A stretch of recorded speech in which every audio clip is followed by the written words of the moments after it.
By now, you should be noticing the pounds drop off. If you are losing about 1.5 to 2 pounds a week, you probably have shed somewhere in the neighborhood of 10 to 15 pounds. Maybe you have more to go, but at this point, you should be seeing a change happening to your body. Remember, you've been carrying around extra weight for a while. Your skin expands to carry that weight. That's because the fat is stored in your cells, and things have to expand to store the fat. Well, as you lose weight and reduce your body fat, your cells will begin to shrink, and you will see that your skin will become loose, and in some areas, it may hang. This is a common problem for people who are losing weight. Maybe you're seeing this already, and you've wondered whether it's normal. Loose skin from weight loss is very normal. In reality, what's happening is that your skin tone and your muscle tone is loosening up. The fat is going away, so the skin will begin to sag. Now, wouldn't it be nice if we could just pop a pill at night, go to bed, and wake up the next morning with all our weight gone? Now, I don't know about you, but if that were true, I'd be the first in line to get one. But let's face it, the only true way to lose weight is by reducing the number of calories you take in each day. Did you ever see one of those ads in the back of magazines telling you there's this miracle weight loss pill out there? Don't be fooled. It ain't never going to happen. We simply have to take responsibility for our own health and weight loss.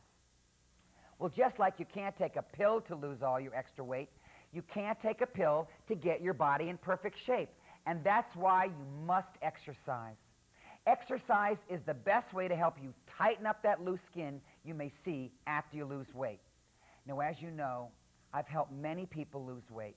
Some of them have lost literally hundreds of pounds. In those cases, to get rid of the extra skin, those people had to have surgery. But if you have to lose, let's say, 40 or 50 pounds, you're kind of in that gray zone where surgery isn't really necessary. That's where your exercise program comes in. Aerobics and a regular fitness walking routine will tighten up your muscles and improve your skin tone. Your exercise program will also help make your skin more elastic, meaning that instead of just hanging, your skin will be able to go back into shape more easily after being stretched. Sort of like a rubber band. You can stretch your rubber band and then it goes right back into original shape.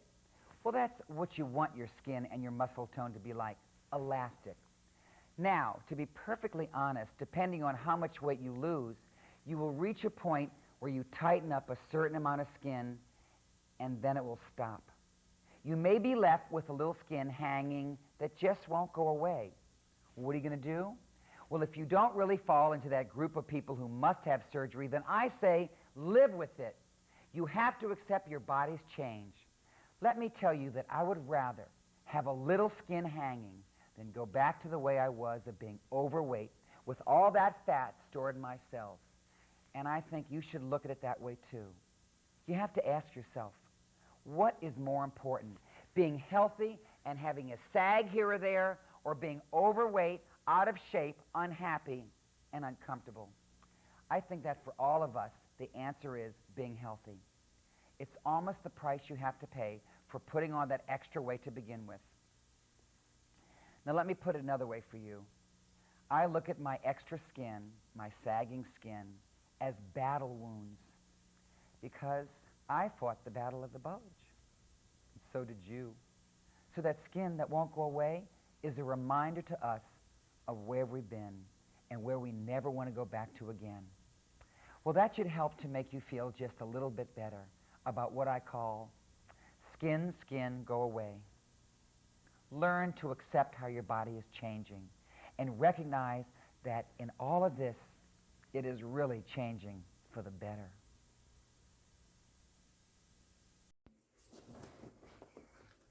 Hey everyone, sorry if my hair and face and everything looks awry. I went swimming, and I still need to take a shower. So this video was about, dealing with loose skin after losing some weight.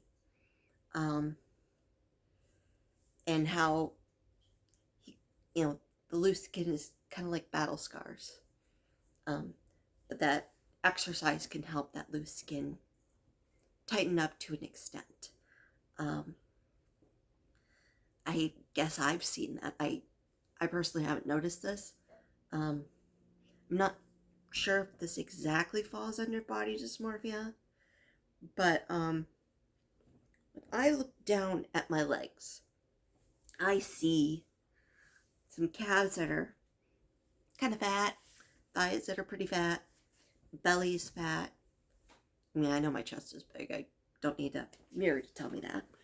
Um, but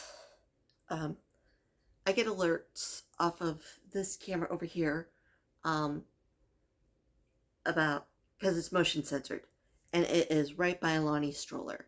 So I can see, when she jumps in and, she's being cuddly, all snuggled up. But since this is a newer camera, it does have the motion sensor. So it can pick up anything and everything. Like half the time it's picking up like sunlight moving. And on Saturday and Sunday, I try to post community posts on this, but I guess I must not have enough subscribers or something for community posts. I don't get it. But I looked at a freeze frame from earlier today and noticed that my calves don't look half bad. I couldn't really see my belly or anything, but my calves looked fine, perfectly fine. And like the top of my leg looks fine too, and I'm so self-conscious about my thighs. And they looked okay. And I noticed that in the past too, where like grades 7 to 10, well, early in 10th grade before I had stuff happen. Sorry, my contact is being weird. But from those grades, I thought I was overweight and heavy. And I look at those pictures now. I mean, I haven't looked at them in a while. I think I looked at them while I was in college. And I'm like, I don't look that bad. Like, I look average. I mean, I wasn't skinny by any means, but I wasn't like super heavy either. Not as heavy as I thought I was. Not as heavy as I definitely was later in 10th grade. So, yeah, it's interesting the way that your body can kind of trick you. Well, your mind can kind of trick you with that. As far as battle scars, sorry, I'm looking down. I don't like to share this, but I know it's probably going to come up eventually because they're visible. When I was in college, I was a self-injurer. And